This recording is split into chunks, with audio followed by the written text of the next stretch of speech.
በእስራኤል ሰዓት አቆጣጠር 6 ሰዓት ገደማ ነው። በረጅም ርቀት የሚመቱ ከፍተኛ ትክክለኝነት ያላቸው ሚሳኤሎች የታጠቁ በርካታ የተዋጊ አውሮፕላኖች ከመሬት ይነሳሉ። በሲአይኤና በእስራኤል የደህንነት መረጃ መሰረትም በኢራን መዲና ቴህራን ውስጥ ባለ አንድ ግቢ ውስጥ የኢራን ከፍተኛ መሪዎች ተሰብስበዋል። ከነሱ መካከል የሀገሪቱ ከፍተኛ መሪ አያቶላህ አሊ ካሚኒ ይገኙበታል። አውሮፕላኖቹ ከተነሱ ከ2 ሰዓት ከ5 ደቂቃ በኋላ የእስራኤል ሚሳኤሎች ያንን ግቢ ይመታሉ። ይህ ቪዲዮ የእስራኤልና የአሜሪካን ጥቃቶች በኢራን ላይ እንዴት እንደተፈጸሙ፣ የሀገሪቱ መሪ እንዴት እንደተገደሉና ከዚያም በኋላ ምን እንደተከሰተ በስፋት ያብራራል። አብራችሁን ቆዩ። አሜሪካን እስራኤልና ኢራን ለረጅም ጊዜ የቆየ የጸበኝነት ታሪክም አላቸው።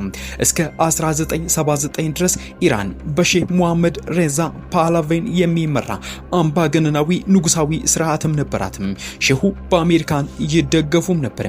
ታዲያ በ1979 በኢራን አብዮታዊ ስርዓታቸውን ከተገለበጠም በኋላ አያቶላ ሩሃላ ካሚኒን ስልጣን ተቆጣጠሩና ኢስላማዊ ሪፐብሊክ መሰረቱ።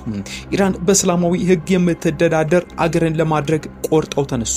ካሚኒ የቀድሞውን ምዕራባዊ ድጋፍ አቆሙ፣ ተውትም። አሜሪካና የቅርብ አጋሯ እስራኤል የኢራን ዋና ጠላቶች ተብለውም ተፈረጁ። በተለይም እስራኤልን መቃወም የኢራን ስትራቴጂካዊና አይዲዮሎጂያዊ ግብም ሆነ። ሩሃላ ካሚኒን በ1989 ሞቱ። እናም ባሌ ካሚኒን ተተኩ። ካሚኒ በፍጥነት በሃይማኖት ስርዓት ውስጥ ከፍ ብለው የወጡም ሲሆን በሀገሪቱ የሃይማኖት አመራር ውስጥም ቁልፍ ሰው ሆኖም ነበር። ከጊዜ ወደ ጊዜ ኢራን እስራኤልና አሜሪካን በተደጋጋሚ ግጭት ውስጥ ገቡ። በኢራን ላይ ማዕቀቦች ተጣሉ። ኢራንም በክልሏ ውስጥ ያሉ ጸረ እስራኤል ቡድኖችን የሚደግፉ ዋና የገንዘብ ምንጭ ሆነች። ታዲያ በ2002 የኢራን በሁለት ሚስጥራዊ ቦታዎች ዩራኒየም እያበለጸገች መሆኗ ተገለጠ። ይህም የበለጸገ ዩራኒየም ለኒውክሌር ኃይል ማመንጫዎች ወይም ለኒውክሌር መሳሪያ ሊያገለግል ይችላል። ይህም አሜሪካና አጋሮቿን ለረጅም ጊዜ የፈሩት ጉዳይ ነበር። ኢራን የኒውክሌር መሳሪያ ለማግኘት እየሞከረች ነው የሚልም ክስ በተደጋጋሚ አስተባብላለች። አሜሪካና እስራኤል የኢራንን የኒውክሌር ፕሮግራም ለማስቆም ብዙ ጥረቶችም አድርገዋል። ከነዚህ መካከል የሳይበር ጥቃቶች፣ ቁልፍ ሳይንቲስቶችን መግደልና በተለይም በአሜሪካን በኩል ዲፕሎማሲያዊ ጥረቶች ይገኙበታል።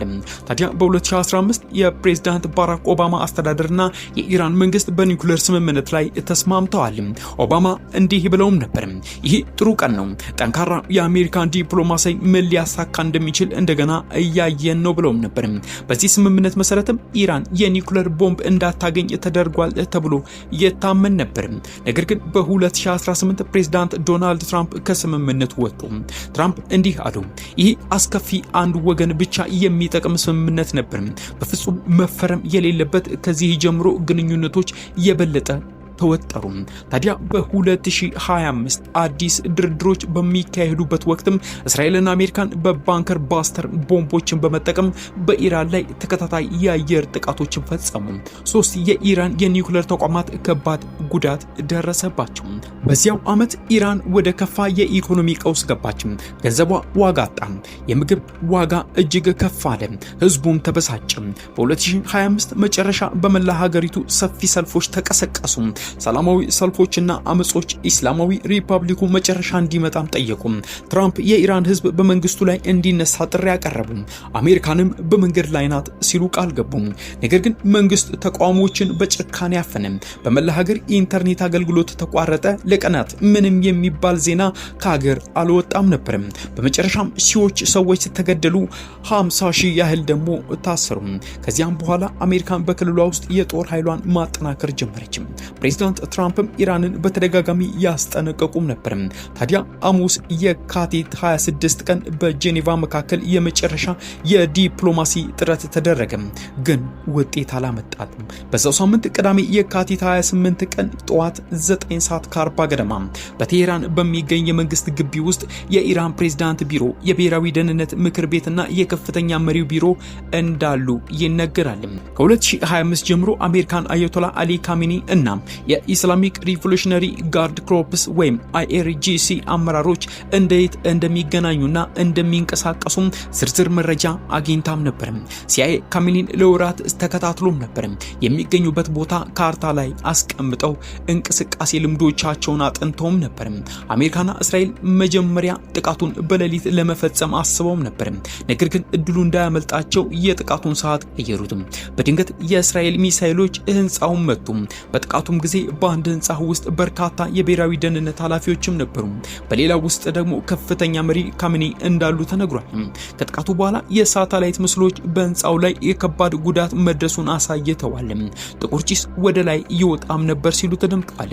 አሊ ሆስኒ ካሚኒ በጥቃቱ ተገድለዋል። እንዲሁም የኢራን ጦር ኃይል ዋና አዛዥና ሌሎችም ከፍተኛ ባለስልጣናት መገደላቸው ተነገረ።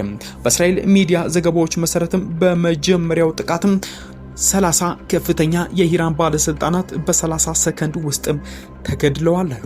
ይህ ዘመቻ በእስራኤል ሮሪንግ ላዮን የሚጮው አንበሳም በአሜሪካን ኤፒክ ፉሪ ታላቁ ቁጣ ተብሎ ተሰይሞ ነበር። ለብዙ ወራት ታቅዶ እንደነበረም ተነግሯል። የኢራን ፕሬዝዳንት መሱድ ፔዜሽኪ ግን ከጥቃቱ ተርፈዋል።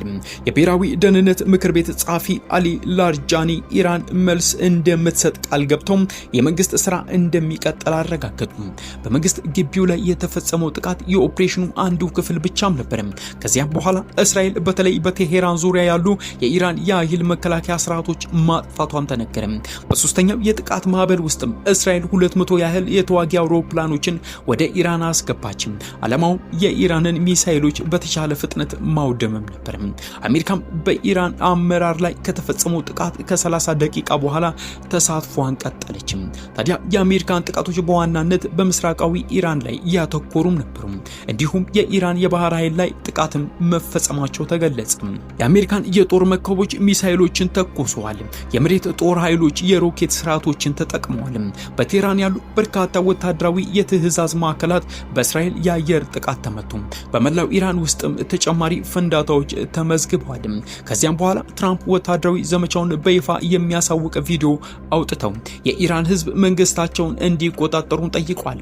ከዚያም በኋላ የኢራን መልስ ጥቃት ኦፕሬሽን ትሩዝ ፕሮሚስ ፎር ስም ተሰርቶትም በመካከለኛው ምስራቅ ያሉ በርካታ ቦታዎች ላይ ሚሳኤሎች ተተኮሱ። ከ200 በላይ ሚሳኤሎች ወደ እስራኤል ብቻ ተተኩሰዋል ነው የተባለው። በኢራን ጋር በመተባበር ሃውቲ ሙቭመንት የየመን ያሉ ኃይሎች በቀይ ባህር ያሉ የመርከብ መስመሮች እንደገና ማጥቃት እንደሚጀምሩ አስታወቁ። ይህም ከ2025 የጋዛ ተኩስ አቁም በኋላ የነበረው 3 ወር ተኩል የቆየ ረፍት አቁሟል ተብሏል። ኢርቢል አቅጣጫ የተጓዙ ድሮኖች ሚሳኤሎች በአሜሪካን መጠለፋቸው ተዘገበ። ከዚያም በኋላ በኤርቤል ዓለም አቀፍ አየር ማረፊያ አቅራቢያ ፍንዳታዎች መሰማታቸው ተነገረ። በዚያው ቀን ከሰዓት በኋላ ዱባይ ኢንተርናሽናል ኤርፖርት በኢራን ድሮን ተመታ ተባለ። ድሮን ተርሚናል 3ን መመምታቱ የዩናይትድ አረብ ኤሚሬት የአየር ክልል እንዲዘጋ አድርጎም ነበር። በዱባይ ያሉ ታዋቂ ሆቴሎች ቡርጂ አልአርባና ፌርሞንት ዘፓልም በእሳት መያያዛቸው ተነገረ። እሳቱ በቀጥታ ጥቃት ወይስ በተጠለፉ ሚሳኤሎች ቁርጥራጮች ምክንያት መሆኑ ግን ግልጽ አልነበረም። በባህሬን የአሜሪካን 5ኛ የባህር ኃይል ጠቅላይ መምሪያ በሚሳኤል በድሮን ጥቃት መመታቱም ተገለጸ። በኳታር 66 ባሊስቲክ ሚሳኤሎች መተኮሳቸው የውስጥ ጉዳይ ሚኒስቴር አስታወቀ። ሳውዲ አረቢያ ውስጥ ያለው ፕሪንሰስ ሱልጣን ኤርቤዝ በባሊስቲክ ሚሳኤሎች ኢላማ ተደርጎ ነበር፣ ነገር ግን በስኬት መጥለፋቸውን ገለጹ። በጆርዳን ወታደራዊ ኃይል 49 ድሮኖች ባሊስቲክ ሚሳኤሎች ማውደሙን አስታወቀ። በኩዌት የኢራን ድሮኖች ኩዌት ኢንተርናሽናል ኤርፖርት የተሳፋሪ ተርሚናሎች መምታታቸው ተነገረ። በሲሪያ ደግሞ ከኢራን ሚሳኤሎች የወደቁ ቁርጥራጮች ቢያንስ 4 ሲቪሎች መግደሉንና ሌሎችን ማክሰሉን ተነገረ። ከዚህ በኋላ የአረብ ሊግ የኢራን ጥቃቶች አውግዟል። አንዳንድ ባለሙያዎች ኢራን በአውሮፓና በሰሜን አሜሪካ ያሉ የሚስጥር አውታር መረቦችን ወይም ስሊፐር ሴል ልታንቀሳቀስ ትችላለች ብለው አስጠንቅቀውም ነበር። ትራምፕ በትሩዝ ሶሻል ላይ እንዲህ ብለዋል። የኛ ዓላማ የአሜሪካን ሕዝብ በኢራን መንግስት አስቸኳይ አደጋዎች በማስወገድ መጠበቅ ነው። የአሜሪካን የራሷን ደህንነት ግምገማ እንኳን ኢራን የኒውክሌር መሳሪያ ለማግኘት ገና ዓመታት እንደሚቀራት ያመለክታል። ነገር ግን ይህ ጦርነት ዋር ኦፍ ቾይስ የምርጫ ጦርነት ሊሆን ይችላል ይላሉ። ማለትም በአስቸኳይ አደጋ ሳይሆን ተቃዋሚ ደካማ በሆነበት ጊዜ የተጀመረ ጦርነት ሊሆን ይችላል። ይህ ደግሞ በዓለም አቀፍ ሕግ መሰረት እንዲህ አይነት ጦርነቶች ህገወጥ ሊቆጠሩ እንደሚችሉ ተገልጿል። እንዲሁም ትራምፕ ያለ ኮንግረስ ፍቃድ ጦርነት መጀመሪያቸው የአሜሪካን ህገ መንግስት ጥሰት ነው ወይስ አይደለም የሚለው ክርክር መኖሩም ተጠቅሷል። በአሜሪካና በሌሎች ሀገሮች ተቃውሞ ሰልፎች ተካሂደዋል። አንዳንዶች በኢራን መንግስት ላይ፣ ሌሎች ደግሞ በአሜሪካን ተሳትፎ ላይ አተኩረዋል። የነዳጅ ዋጋ በከፍተኛ ፍጥነት ከፍ አለ። ባለሙያዎች ስትሬት ኦፍ ሆርሙዝ መዘጋት ዓለም አቀፍ የኃይል ቀውስ እንደሚያስከትል እንደሚችል አስጠንቅቀው እሱም ተዘጋም። በኢራን ውስጥ አንዳንድ ሰዎች የአያቶላ አሊ ካሜሌን ሞት አክብረው ነበር። ሌሎች ደግሞ እያዘኑም ነበር። ማን እንደሚተካቸው ግልጽ አልነበረም። ስለዚህ ጊዜያዊ መንግስት መቋቋሙ ተገለጸ። በመጨረሻም የሟቾች ቁጥር በትክክል ለመወሰን አስቸጋሪ ቢሆንም 3 የአሜሪካን ወታደሮች፣ 5 ከባድ ቁስለኞችም፣ 10 ሰዎች በእስራኤል ተገድለዋል፣ 3 ሰዎች በዩናይትድ አረብ ኤሚሬት፣ 1 ሰው በባህሬን፣ 1 ሰው በኩዌት፣ 13 ሰው በሊባኖስ፣ 2 ሰው በኢራቅ ተገድሏል ተብሏል። የኢራን የቀይ ጨረቃ ድርጅት 555 ሰዎች መገደላቸውን፣ በመቶዎች የሚቆጠሩ መቁሰላቸውን አስታውቀዋል።